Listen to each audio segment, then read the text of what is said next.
참고로 오늘 주 안에 있는 나에게 이 찬양은 제가 고등학교 때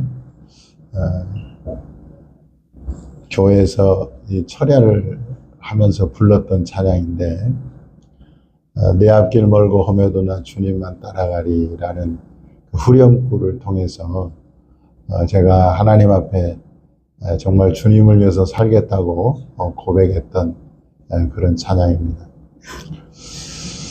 그리고 또 우리 그 아들 이름이 또 주안이잖아요. 그래서 주안에서 살라, 제가 은혜 받은 이 찬양 가사를 본 때에서 이제 아들 이름도 이렇게 지었는데, 부를 때마다 참 은혜가 되는 것 같습니다. 우리가 그 찬양은 우리가 하나님께 황소를 드림보다 더 하나님이 기쁘게 받으시는 찬미의 제사인 줄 믿습니다. 그래서 우리가 하나님을 찬양하고, 또 우리가 내 순서가 찬양이 이제 돌아오면 정말 기쁨으로 하나님을 찬양하기를 바라고, 또 아직 찬양을 안 하는 분들이 있어요. 우리 지혜나 주한이도 하나님 앞에 이렇게 찬양으로 영광을 돌렸으면 좋겠습니다. 예수님은 지난주 우리가 살펴봤잖아요. 예수님이 고향에 가셨지만 환영을 받지 못했습니다. 탁월한 지혜의 말씀을 가르치셨고, 또 권능으로 병자를 치료하셨지만 고향 사람들은 예수님을 배척했고 믿지 않았습니다. 그 중에 다만 소수의 사람들만이 예수님을 믿고 병을 고침을 받았는데요.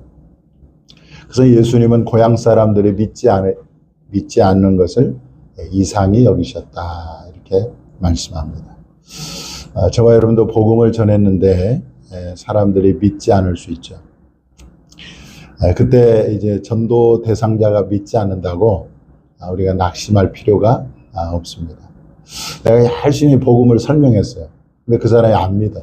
그러면 우리는 어떻게 생각하냐면, 아이고 내가 잘못 전했나, 아니면 내가 잘 못 전해서 이렇게 안 믿나, 이렇게 스스로를 자책할 때가 있습니다. 그런데 사실은 문제는 내게 있는 것이 아니라 전도 대상자에게 있는 것이고, 내가 이상한 것이 아니라 그 사람이 이상한 거죠.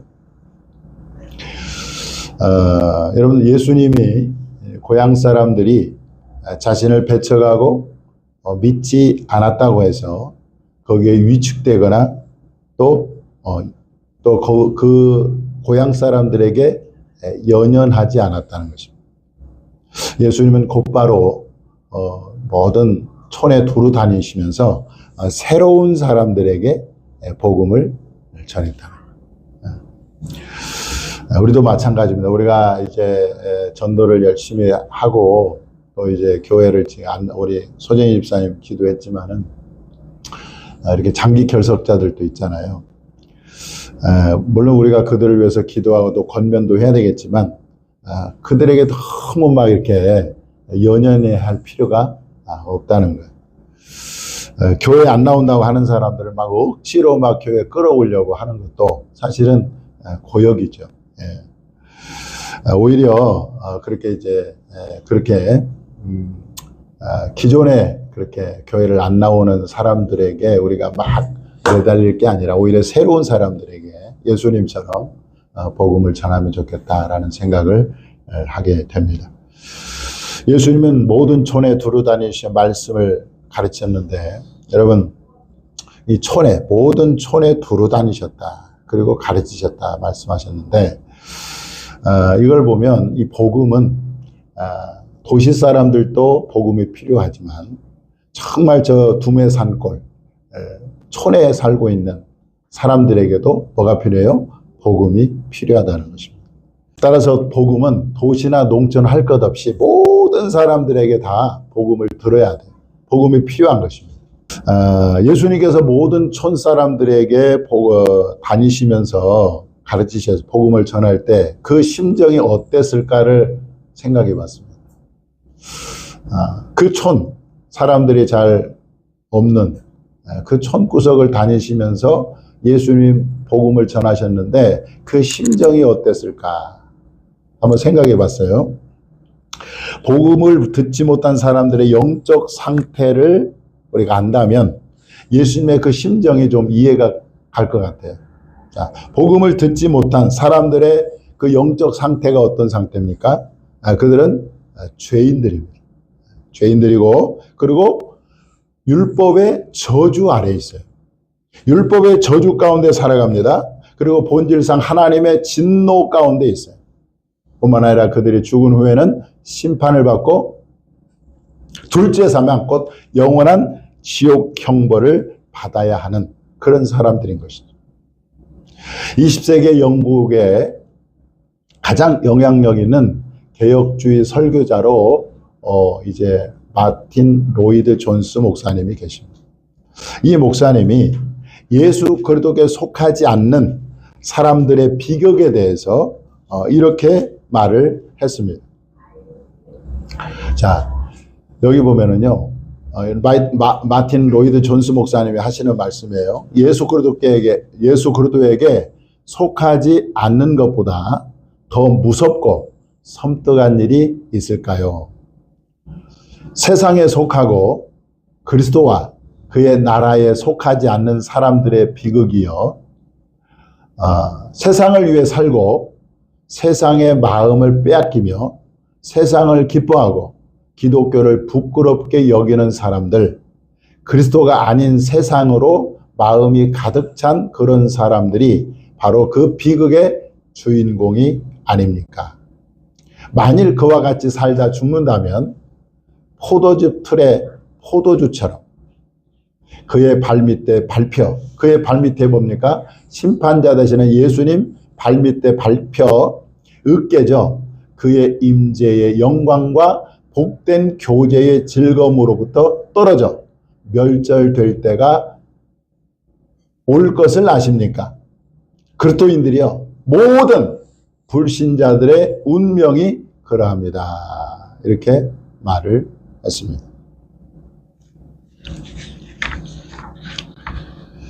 19세기 영국의 유명한 회중교회 목사인 존 에인절 제임스는 불신자들이 가게 될 지옥은 하나님의 진노가 영원토록 부어지는 곳이다, 이렇게 말을 했습니다. 따라서 모든 촌에 두루 다니시면서 복음을 전했던 예수님의 심정을 우리가 가히 알 수가 있겠죠. 바로 어서 빨리 한 사람이라도 복음을 전해서 그들로 하여금 구원을 받게 해야 되겠다고 하는 그런 심정으로 예수님께서 여러 촌을 다니시면서 복음을 전하지 않았을까를 생각해 보는 것입니다. 그래서 저와 여러분도 이 불신자들에 대해서, 지금 불신자의 상태가 얼마나 지금 위험한 상태에 있고 그들이 얼마나 비극적인 상태에 있는가를 알고 예수님의 심정이 되어서 저와 여러분이 정말 때를 얻든지 못 얻든지 복음을 전하는 저와 여러분이 될 수 있기를 바랍니다. 자, 그동안 예수님은 이 복음 전도 사역을 혼자서 오롯이 감당을 하셨습니다. 그런데 여러분, 예수님도 육신을 가졌잖아요. 그러다 보니까 공간적으로 또 시간적으로 제약을 받게 되어 있어요. 그렇잖아요. 예전에 한 대기업 총수가 이런 말을 했던 게 기억이 납니다. 세계는 넓고 할 일은 많다. 이분이 이 모토를 책으로 써서 당시에 큰 인기를 얻었는데 예수님도 비슷한 말씀을 하셨어요. 추수할 것은 많되 일꾼이 적으니. 그래서 예수님이 지금 복음 전할 곳은 너무너무 많고 구원해야 될 영혼들이 너무 많은데 자기 혼자서 그 일을 하려니까 너무나 벅차고 또 감당도 안 되는 거예요. 그래서 예수님이 12제자를 부르셨습니다. 그래서 둘씩 보내시며 더러운 귀신을 제어하는 권능도 주셨는데 그동안 자신이 혼자 하셨던 그 복음 전도 사역을 이제 12제자를 세워서 그들에게 위임을 한 거예요. 위임을. 여러분, 예수님을 따르는 부류는 두 종류로 나눌 수 있습니다. 첫째는 무리고 둘째는 제자입니다. 그러면 무리는 뭐냐? 무리는 우리가 아는 것처럼 5,000명 막 4,000명 그러잖아요. 이 무리는 자기 유익을 위해서 예수님을 따르는 사람들이 바로 무리입니다. 이 무리는요, 자신의 병을 고치거나 자신의 배고픔을 해결하기 위해서 예수님을 따르는 사람들을 말해요. 그래서 예수님이 이런 무리에 대해서 뭐라고 말씀하시느냐? 너희가 나를 찾은 것은 표적을 본 까닭이 아니요 떡을 먹고 배부른 까닭이라, 이렇게 말씀을 하셨습니다. 그러니까 무리는요, 철저하게 자기 유익을 위해서 예수님을 따르는 사람들이 바로 무리인 거예요. 그러나 오늘날 교회 안에도 이런 무리에 속한 사람들이 있다는 거죠. 자신의 유익을 위해서, 자신의 성공을 위해서, 자신이 복받기 위해서 이렇게 예수님을 따르는 사람들이 있다는 거예요. 그러다가 예수 믿는 것 때문에 자신에게 어떤 불이익이 오잖아요. 그러면 과감없이 신앙을 버리는, 마치 예수를 판 가룟 유다와 같은 그런 사람들이 오늘날 교회 안에 있다는 것이죠. 그래서 여러분, 우리는요 절대 무리에 속하면 안 된다는 거예요. 우리는 무리가 되면 안 되고 뭐가 돼야 됩니까? 제자가 돼. 제자는 예수님의 부르심을 받은 사람들입니다. 그리고 제자는요, 보이지 않는 영원한 하나님의 나라의 가치를 발견한 사람들.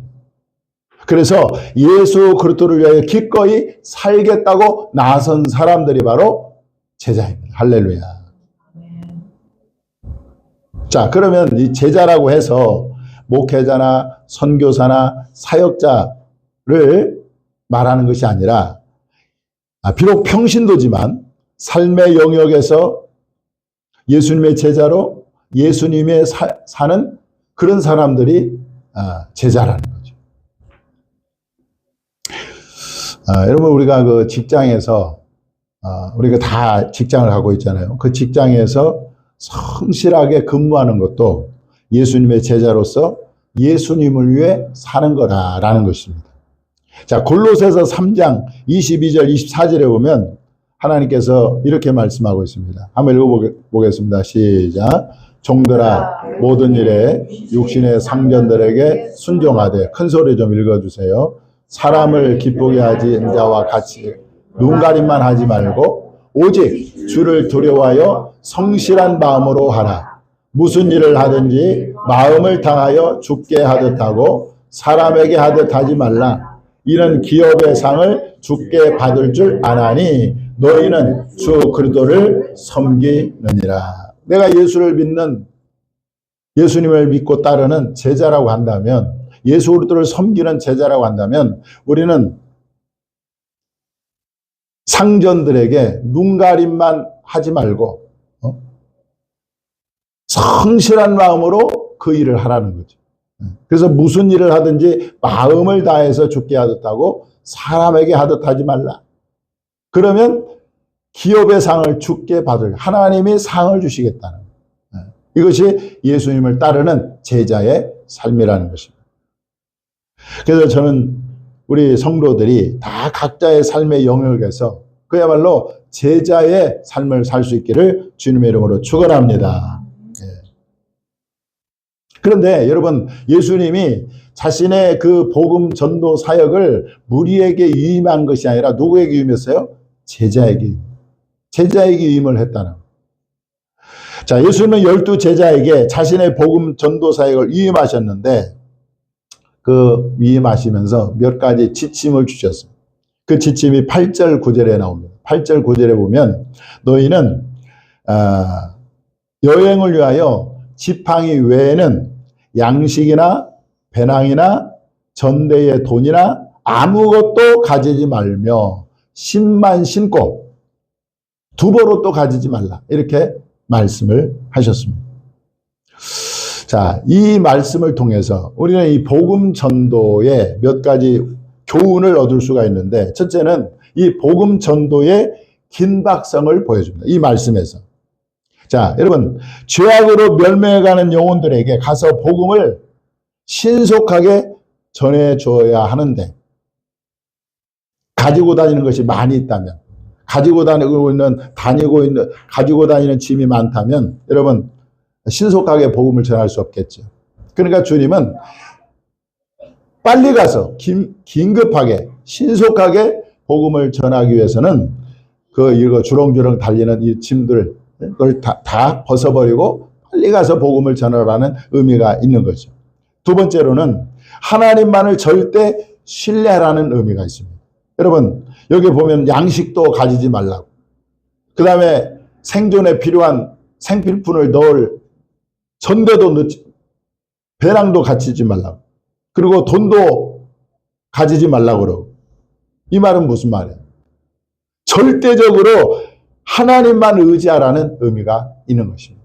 여러분 전도는요 내 힘으로 되는 것이 아니라 하나님이 전적으로 역사를 해야 영혼들이 주께로 돌아오는 거예요. 그래서 전적으로 하나님만 절대 신뢰하라는 의미가 있어요. 세 번째로는 하나님이 전도자의 생활을 책임져 주시겠다는 의미가 있습니다. 양식도 가지지 말라, 돈도 가지지 말라, 배낭도 가지지 말라. 이건 뭔 말이야? 내가 너를 책임지겠다. 복음 전도하는 사람에게 하나님은 그의 생활을 책임져 주시겠다라는 의미가 있는 것입니다. 고린도전서 9장 14절. 자, 우리 그 대표로 읽는 분은 큰 소리로 좀 읽어주세요. 시작. 이와 같이 주께서도 복음 전하는 자들이 복음으로 말미암아 살리라 명하셨느니라.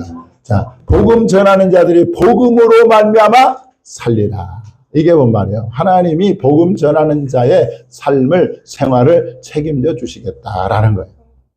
제가 이제 참 전도를 열심히 했었습니다. 근데 저는 전도하면서 참 느낀 게 뭐냐면 하나님께서 이렇게 여러 모양으로 역사하는 것을 많이 경험을 했습니다. 제가 이제 수유역에 이제 나가서 전도를 했잖아요. 앰프를 가지고 이제 찬양을 틀어주면서 이 앰프를 내가 멘트를 하잖아요. 그럼 찬양이 소리가 안 나. 그리고 멘트 끝나면 찬양이 또 나오고, 이런 그 앰프를 가지고 이제 수유역에서 찬양을 했는데, 근데 그렇게 찬양을 하고 또 복음을 전하니까 어떤 분이 꼭 이제 토요일 날 일주일에 한 번 갔거든요. 토요일 날 이렇게 복음을 한 1시간 반, 2시간 이렇게 전하고 왔는데, 근데 어떤 분이 바로 그 수유역에 보면 파리바게트가 있습니다. 예, 거기다가 10,000원어치 꼭 빵을 자기가 돈을 줘요. 그래가지고 나한테 하는 말이, 목사님 전도 끝나면 그 파리바게트 내가 돈 지불했으니까 10,000원어치 빵을 꼭 드시고 가세요. 그렇게 해서 꼭 그렇게 파리바게트 10,000원권을 저한테 꼭 주셨던 것도 있었고요. 또 이제 여기 삼성아파트 앞에서 아침에 이제 전도를 하니까 어떤 분이 또 문자가 왔어요. 그러면서 참 이렇게 새벽에 전도를 하는데 너무 수고하신다고 하면서 10만 원을 또 보내고, 또 어떤 사모님은 저의 그 전도하는 모습에 너무 감동이 된다고 자기 시골에서 쌀이 올라왔는데 쌀이 40kg 쌀을 2가마니를 저한테 준 거예요. 그래서 그거를 갖다가 옆 교회 목사님하고 또 나눠 먹기도 하고, 또 그 전도에서 만난 어떤 권사님은 수년 동안 이렇게 매달 선교헌금을 보내온 그런 권사님도 계셨고, 또 우리 주아이도 알다시피 아는데 어떤 권사님은 또 그 아들이 장어집을 해요. 장어집. 그러면 이제 장어하고 장어탕을 꼭 때마다 이렇게 또 공급해 주시고, 그러니까 막 이 전도를 하니까 하나님께서 이 모양 저 모양으로 채워주시고 또 보내주시고 이런 거를 저는 많이 경험을 했습니다. 그러니까 전도하면 너희가 뭐 양식도 가지지 말고 돈도 가지지 말고 전대도 가지지 말고 또 두보로도 가지 마. 이 말은 뭔 말이냐? 내가 너를 책임지겠다라는 의미가 있어요. 그래서 우리가 이제 3월 달도 되었고 이제 날씨도 좋아졌기 때문에 저와 여러분이 좀 전도에 도전했으면 좋겠다. 그래서 이제 그 첫 번째 스타트로 종려주일날 우리가 오후에 성경 읽기를 그날은 쉬고 밑에서 차전도를 좀 해보자. 라는 생각을 하게 됩니다. 그래서 12시 반부터는 1시 반까지 이렇게 1시간 동안 우리가 차전도를 좀 해야 되겠다. 그래서 오늘 주보에도 내가 광고를 냈습니다만은 우리가 한번 전도하면 하나님께서 어떻게 역사하시고 어떻게 이렇게 필요를 채워주시는가 몸소 경험하는 그런 시간들이 되었으면 좋겠습니다. 자, 오늘 10절에 보면 또 이르시되 어디서든지 누구의 집에 들어가거든 그곳을 떠나기까지 거기 유하라. 자, 여러분 우리가 전도하면은요 거의 한 100명에게 복음을 전하잖아요. 그러면 한 99명은 다 거절을 합니다. 근데 그 중에 꼭 한 사람이 그 복음에 반응하는 사람이 있다는 거예요. 오늘 10절이 그 말이에요. 복음을 전하는데 많은 사람이 거절을 해. 다 반대야. 그런데 그 중에 그 전도자를 환대하고 전도자를 영접하고 그 전도자가 전하는 그 복음을 받아들이는 사람이 꼭 한 사람은 있다라는 거예요. 그러니까 너희들이 가서 누구의 집에 들어가거든 그곳을 떠나기까지 거기 유하라 그러잖아요. 그 말은 뭔 말이에요? 그 집사람이 그 사람을 복량하고 그 사람의 필요를 채워주고 이렇게 해준다는 거예요. 바울이 마게도냐 첫 성인 빌립보에 갔습니다. 처음에 가본 거예요. 갔는데 이제 강가에 있는 여자들이 모여 있어가지고 거기서 복음을 전했습니다. 그랬더니 거기에 이 루디아라고 하는 여자가 바울의 그 전하는 복음을 듣고 예수님을 믿게 되었습니다. 그리고요, 이 바울을 자기 집으로 초청을 하는 거예요. 사도행전 16장 15절에 보면 이렇게 나옵니다. 자, 이 루디아에 하는 말이에요. 시작. 그와 그 집이 다 세례를 받고 우리에게 청하여 이르되 만일 나를 주 믿는 자로 알거든 내 집에 들어와 유하라 하고 강권하여 머물게 하리라. 오늘 본문에 보면 거기 유하라 그러잖아요. 근데 여기도 보면 내 집에 들어와 유하라 그래. 그래서 이제 이 빌립보 교회 루디아 집이 이제 빌립보 교회가 되는 거예요, 나중에. 그러니까 여러분, 거절하는 많은 사람들 중에 예수를 믿게 될 그 한 사람을 위해서 여러분 우리가 담대하게 우리가 복음을 전할 수 있어야 될 줄 믿습니다. 우리는 뭘 생각하냐면요. 99명, 이 거절한 사람들, 복음을 믿지 않는 사람들을 바라보고 위축이 되는데 우리는 그 사람들을 바라보는 게 아니라 그 중에 한 사람, 우리의 복음을 받아들이고 믿게 될 그 한 사람을 위해서 복음을 전해야 된다는 것. 자, 오늘 11절 한번 보겠습니다. 11절에 어느 곳에서든지 너희를 영접하지 아니하고 너희 말을 듣지도 아니하거든 거기서 나갈 때에 발 아래 먼지를 떨어버려 그들에게 증거를 삼으라 하시니. 자, 이게 무슨 말이냐? 여러분, 이 율법의 진노보다 이 복음의 진노가 더 무섭다는 것을 말씀하고 있어요. 자, 동일한 기사를 기록하고 있는 마태복음 10장에 보면 예수님이 이렇게 말씀합니다. 누구든지 너희를 영접하지도 아니하고 너희 말을 듣지도 아니하거든 그 집이나 성에서 나가 너희 발에 먼지를 떨어버리라. 내가 진실로 너희에게 이르노니 심판날에 소돔과 고모라 땅이 그 성보다 견디기 쉬우리라. 이렇게 말씀하셨어요. 여러분들, 이 소돔과 고모라 땅이요, 율법의 진노를 받아서 완전히 재가 되어버렸습니다. 불로 멸망을 당했어요. 그런데 복음을 받아들이지 않는 사람들이 받게 될 이 복음의 진노는 이 소돔과 고모라 성 사람들이 받은 그 진노보다 수천만 배 더 크다는 거예요. 그래서 여러분, 아쉬운 사람은 누구예요? 불신자들이지 우리가 아닌 것입니다. 전도자들이 믿지 않는 불신자들에게 제발 좀 믿어달라고 사정사정하는 그런 꼴이 됐어요, 지금. 그래서 예수님께서 뭐라고 발 아래 먼지를 떨어버려라, 이 말은 여러분 당당하라는 말이에요. 당당하라. 그러니까 여러분, 우리가 복음을 전할 때 좀 믿어주세요, 사정할 필요가 없어요. 그냥 안 믿으면 그냥 발에 먼지를 떨어버리고 그냥 그 현장을 떠나면 되는 겁니다. 자, 12절, 13절에 보면 제자들이 나가서 회개하라 전파하고 많은 귀신을 쫓아내며 많은 병자에게 기름을 발라 고치더라. 이렇게 말씀합니다. 자, 예수님의 그 사역을 위임받은 계승한 제자들은 나가서 회개하라 전파했고 또 많은 귀신을 쫓아내고 많은 병자에게 기름을 발라 고치셨습니다. 이것은 누가 하신 사역이죠? 예수님이 하신 사역이에요. 그거를 제자들이 그대로 계승을 받아서 그 일을 한 겁니다.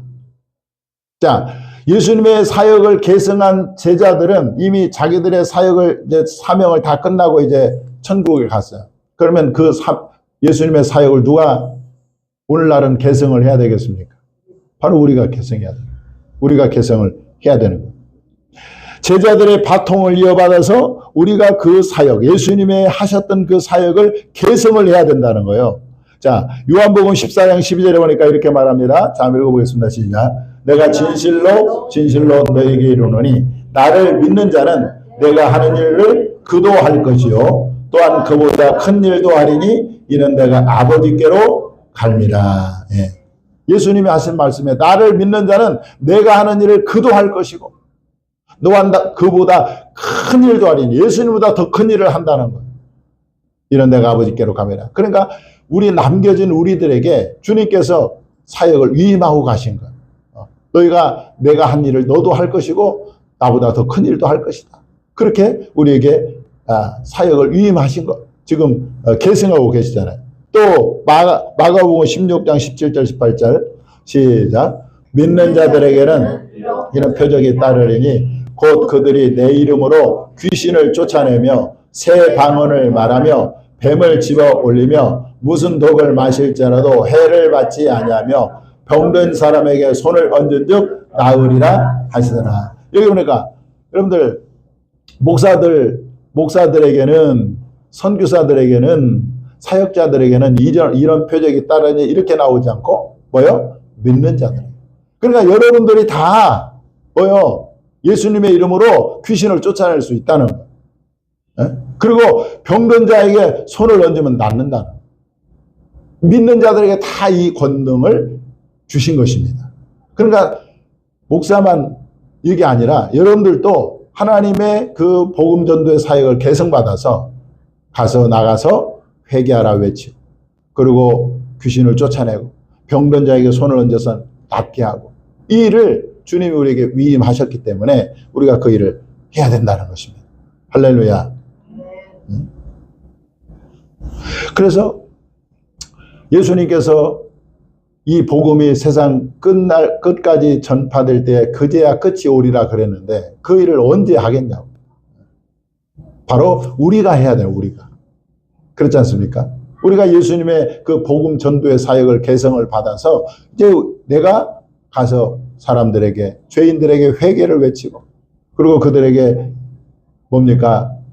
귀신을 쫓아내고 병든 자를 또 손을 얹어서 낫게 하고 그렇게 해서 이 복음이 이 세상 땅 끝까지 증거돼서 주님이 다시 오실 그날을 예비하는 저와 여러분이 되어야 될 줄 믿습니다.